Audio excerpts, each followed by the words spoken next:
हरिद्वार गोलीकांड में घायल हिस्ट्री शीटर की मौत हो गई है। बड़ी खबर है, हिस्ट्री शीटर विनय त्यागी का इलाज के दौरान मौत हो गई है। बड़ी खबर, देहरादून में 750 करोड़ की चोरी के केस से जुड़े तार विनय त्यागी की बहन ने गंभीर आरोप लगाए।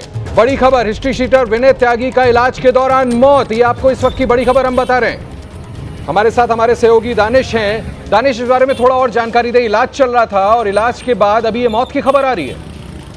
बिल्कुल, देखिए ऋषिकेश एम्स में विनय त्यागी का इलाज चल रहा था और लगातार कोशिश की जा रही थी किसी तरीके से वो बच जाए। लगातार डॉक्टर की जो टीम है उसका इलाज कर रही थी, लेकिन अचानक से देर रात उसकी तबीयत बिगड़ी और आज सुबह ही ये खबर सामने आई कि उसकी मौत हो गई है।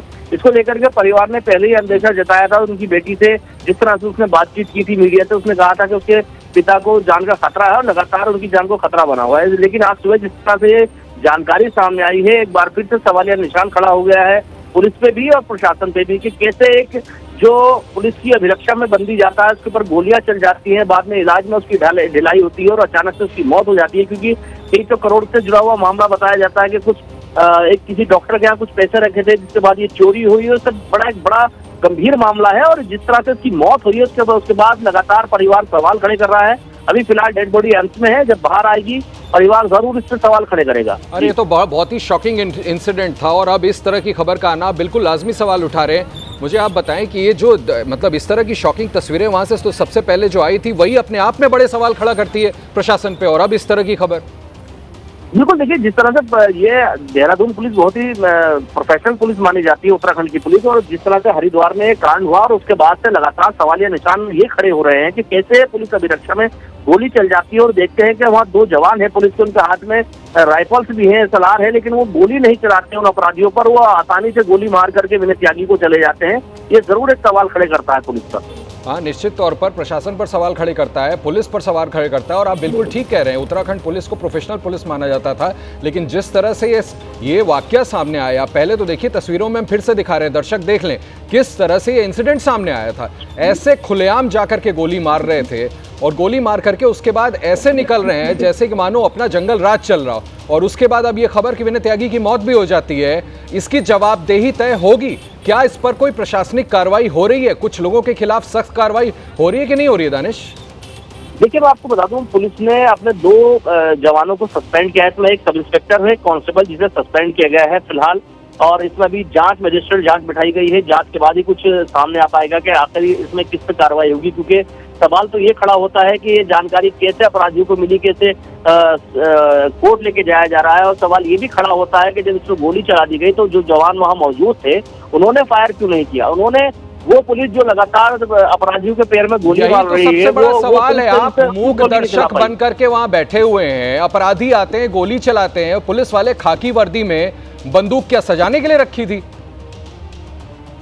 बिल्कुल, देखिए ये सवाल तो आज पूरा उत्तराखंड पूछ रहा है कि जब आप उन अपराधियों के पैर में गोली मारते हैं जो छोटे छोटे मामलों में पकड़ जाते हैं, तो ऐसे अपराधी जो पुलिस की अभिरक्षा में एक बंदी को गोली मार रहे हैं और पुलिस के ऊपर भी फायर करने से नहीं चूक रहे हैं, ऐसे लोगों को गोली क्यों नहीं मारी गई और ऐसे लोगों को क्यों नहीं पकड़ा गया? बाद में वो लोग पकड़े जाते हैं और आसानी से खड़े होकर अपना वीडियो बनवाते हैं। ये एक बहुत बड़ा सवाल खड़ा करता है उत्तराखंड पुलिस की कार्यप्रणाली पर।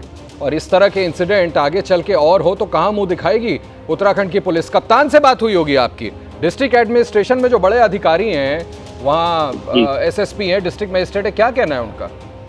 देखिए, एसएसपी हरिद्वार से हमारी बात हुई, उनका साफ तौर पे कहना था कि जिस वक्त की हमला हुआ हमें इस चीज की जानकारी थी, अचानक से हमला हुआ। पुलिस सबसे पहले हमारा काम था कि अपराधी जिसको गोली लगी है उसको किसी तरह से अस्पताल पहुंचाया जाए, जो अपराधी गोली मार के भागे उनको पकड़ा जाए, तो हम इसी में लगे रहे।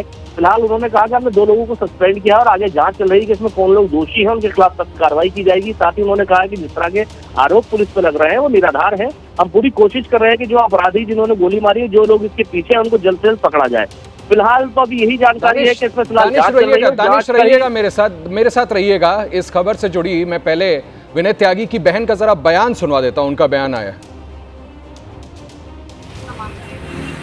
ये छापे की वजह से था और ये सिर्फ छापे से बचने के लिए, सिर्फ घर पे भी छापा बना है, ईडी से बचने के लिए डॉक्टर प्रमोद के यहाँ पे ये पैसा रखा था। और ये बात विनय त्यागी को भी बताई थी इसने, डॉक्टर प्रमोद ने, और उन दोनों ने ही प्रोग्राम बनाया था कि इसको ईडी को दे देते हैं। विनय त्यागी की पहले से ही उससे थोड़ी सी खुंदस चल रही थी आपस में उनकी, क्योंकि जब प्रमोद का जब इलेक्शन वगैरह हुए थे तब उसने उसको काफ़ी परेशान किया था विनय त्यागी को। डॉक्टर किसने? सुभाष त्यागी ठेकेदार ने, उनकी बात कर रही हूँ, ठीक है। उन्होंने उसको बहुत परेशान किया था, राजनीतिक रूप से भी परेशान किया था, धमकियाँ वगैरह दी और मुकदमे वगैरह भी लगाए। तो तब उस वजह से उन्होंने सोचा कि हम इसको ईडी को पैसा देंगे। जब वो ईडी को पैसे लेके जा रहा था लेने के लिए, तब ये सब साजिश करी गई कि इसको पकड़ा दिया जाए। तो उसको पकड़ा दिया गया।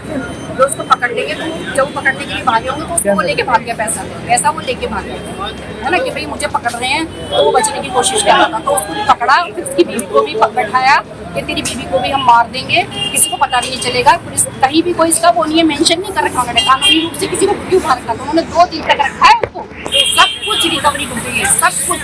उसके बाद उसकी वाइफ ने छोड़ा है उन्होंने, है ना, वहाँ से जाने दिया कि तुम अब जा सकते हो, यहाँ से सब कुछ ले लिया।